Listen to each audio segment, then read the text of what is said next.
বন্ধুরা, যদি বাড়িতে বানানো যায় দোকানের মতন একদম মুচমুচে টোস্ট বিস্কুট, তাহলে কেমন ভালো হয় বলো তো।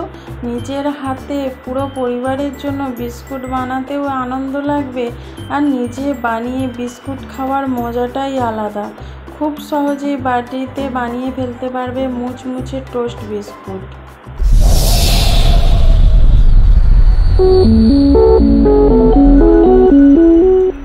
এখানে আমি একটা মিক্সিং জার নিয়েছি, এর মধ্যে 1 বাটি আমি সুজি নিয়ে নিচ্ছি আর হাফ বাটি আমি চিনি নিচ্ছি, হাফ বাটিরও কম। এটা আমি গুঁড়ো করে নেব। এখানে একটা বাটির মধ্যে আমি সুজি আর চিনিটা গুঁড়ো করে যে নিয়েছিলাম সেটা ঢেলে নিলাম। এর মধ্যে এবার আমি হাফ চামচ একটু পানমৌরি দিয়ে দিচ্ছি আর হাফ আমি টক দই দিচ্ছি। যতটা সুজি তার হাফ কিন্তু এখানে টক দই দিতে হবে। সমান দিলে হবে না, বেশি টক হয়ে গেলে তখন কিন্তু রেসিপিটা ভালো লাগবে না। হাফ টক দই দিতে হবে। এবার ভালো করে চামচের সাহায্যে আমি প্রথমে মিশিয়ে নিচ্ছি, তারপরে আমি দুধ দিয়ে এটাকে ব্যাটারটা বানাবো। তোমাদের কাছে যদি গরুর দুধ না থাকে তোমরা কিন্তু আমুল দুধ এখানে 1 প্যাকেট দিয়ে দিতে পারো, 10 টাকা বা 20 টাকাওয়ালা দিয়ে এমনি জল দিয়েও কিন্তু ব্যাটারটা বানাতে পারো। এবার আমি অল্প অল্প দুধ দিয়ে এটা একটা খুব ঘন বা খুব পাতলা ব্যাটার বানাবো না, একটা মিডিয়াম ব্যাটার আমি একটু বানিয়ে নেব।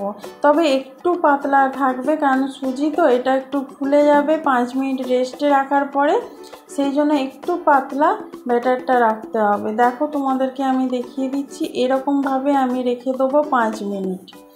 এবার গ্যাসেতে আমি এখানে একটা ডেকচি বসিয়েছি, এর মধ্যে একটা স্ট্যান্ড দিয়ে চাপা দিয়ে আমি একটু গরম করে নেব ভেতরটা। যতক্ষণ এখানে গরম হচ্ছে ততক্ষণ এই ব্যাটারটা দেখো কতটা ঘন হয়ে গেছে। এর মধ্যে আমি 4 ভাগের 1 ভাগ আমি বেকিং সোডা দিয়ে দেবো আর 1 চামচ আমি এখানে বেকিং পাউডার দিয়ে দেবো। তোমাদের কাছে যদি বেকিং সোডা বা বেকিং পাউডার না থাকে তোমরা এখানে ইনো ব্যবহার করতে পারো, বা যদি তোমাদের কাছে যে কোনো একটা থাকে তোমরা কিন্তু একটা দিয়েই করতে পারো, তখন পরিমাণটা একটু বেশি দিতে হবে। এবার এগুলো একসঙ্গে ভালো করে আমি মিশিয়ে নেব, যেন এটা ভালোভাবে পুরো ব্যাটারটার সাথে মিশে যায়। দেখো যত মাখানো হবে তত কিন্তু জিনিসটা ফুলে উঠবে, হালকা হয়ে যাবে, আর রেসিপিটা কিন্তু খুব সুন্দর লাগবে খেতে। আমি এটা ভালো করে মাখিয়ে নিচ্ছি। দেখো পুরো ব্যাটারটা আমার মাখানো হয়ে গেছে। এবার আমি এখানে একটা টিফিন বক্সের মধ্যে একটু তেল লাগিয়ে নিয়েছি, এর মধ্যে এবার বাটারটা আমি ঢেলে নেব। পুরো বাটারটাই আমি এখানে ঢেলে নিচ্ছি। আমি যেহেতু টোস্ট বিস্কুট বানাবো সেই জন্য এরকম একটা টিফিন বক্সের মধ্যে আমি বানিয়ে নিচ্ছি লম্বা ধরনের। তোমাদের কাছে যদি কেক বানানোর জিনিসটা থাকে তোমরা তাতেই বানাতে পারো।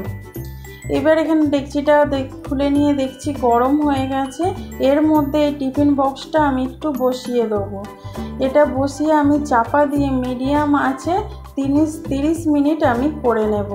30 মিনিটে কিন্তু এটা পুরোপুরিভাবে রেডি হয়ে যাবে। দেখো 30 মিনিট পর তোমাদেরকে দেখাচ্ছি। দেখো কালারটাও চেঞ্জ হয়ে গেছে, শক্ত হয়ে গেছে। একটু আমি ছুরি দিয়ে তোমাদের দেখাচ্ছি, দেখো একটুও লেগেনি, তার মানে পুরো ঠিক হয়ে গেছে। এবার নামিয়ে এটা আমি ঠান্ডা করে নেব। এটা ঠান্ডা হয়ে গেছে। দেখো সাইডটা আমি একটু ছাড়িয়ে নিচ্ছি ছুরিটার সাহায্যে। দেখতেই পাচ্ছ কত সুন্দর, একদম কত সফট হয়েছে, তোমরা সাইডটা দেখেই বুঝতে পারছো।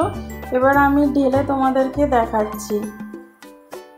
দেখো পেছনটা কত সুন্দর হয়েছে দেখতেই পাচ্ছ, আর কত মোটা হয়েছে ফুলে একদম। এবার আমি ছুরির সাহায্যে এটা পিস পিস করে নেব।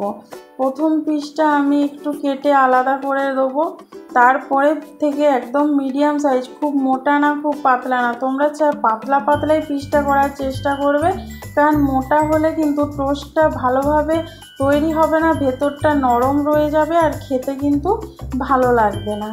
তোমাদেরকে আমি এই পিস কেটে দেখাচ্ছি যে কীরকম পাতলা পাতলা তোমাদের পিস কাটতে হবে। দেখো তোমাদের আমি একটা কেটে দেখিয়ে দিচ্ছি।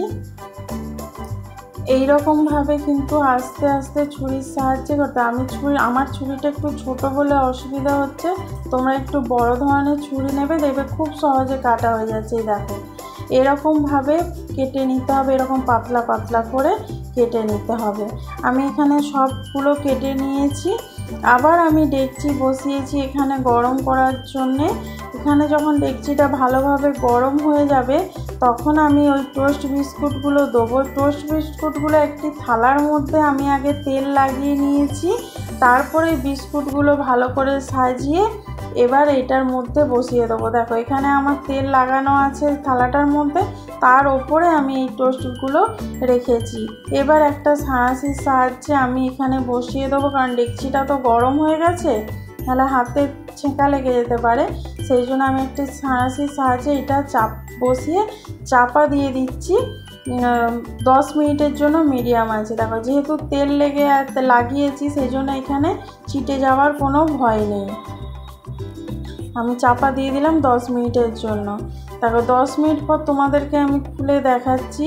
এটা আমার ডেকচিতে করতে খুব অসুবিধা হয়েছিল। তোমরা কিন্তু বন্ধুরা একটা কড়ার মধ্যে করবে, তাহলে হাতে না লেগে যাওয়ার কোনো ভয় থাকবে না। আমি এখানে উল্টাতেই পারছিলাম না, যেহেতু ডেকচিটার মধ্যে ছিল, হাতে ছ্যাঁকা লেগে যাচ্ছিলো, সেই জন্য আমাকে খুব আস্তে আস্তে করতে হয়েছে কাজটা। দেখো তোমাদেরকে আমি একটা উল্টে দেখাচ্ছি। দেখো এইগুলো লাল লাল হতে শুরু করেছে, এইরকমভাবে দুদিকে উল্টে পাল্টে ভেজে নিতে সেঁকে নিতে হবে। দেখো সবগুলো আমি উল্টে নিয়েছি। আবার এরকমভাবে আমি চাপা দিয়ে দিয়ে করেছি। তোমাদেরকে আমি লাস্ট ফিনিশিংটা দেখাচ্ছি। দেখো কত সুন্দর কালারটা এসে গেছে, দেখতেই পাচ্ছ পুরো টোস্টের কালারটা একদম। দেখো তোমাদের তো আওয়াজটা আমি শোনাতে পাচ্ছি না, একদম শক্ত খসখসে একদম টোস্ট বিস্কুট হয়ে গেছে। এবার এটা নামিয়ে ঠান্ডা করে নিলেই কিন্তু একদম মুচমুচে হয়ে যাবে। দেখো এখানে আমি নামিয়ে নিয়েছি, দেখতেই পাচ্ছ কত সুন্দর হয়েছে। এখন এটা গরম আছে, ঠান্ডা হয়ে গেলে কিন্তু খুব সুন্দর হয়ে যাবে। বন্ধুরা এই ভিডিওটা যদি ভালো লেগে থাকে লাইক কমেন্ট শেয়ার করবে। নতুন বন্ধু যারা দেখছো তারা চ্যানেলটা সাবস্ক্রাইব করে বেল আইকনটা ক্লিক করে দেবে। যারা ফেসবুক থেকে দেখছো তারা পেজটা ফলো করে দেবে।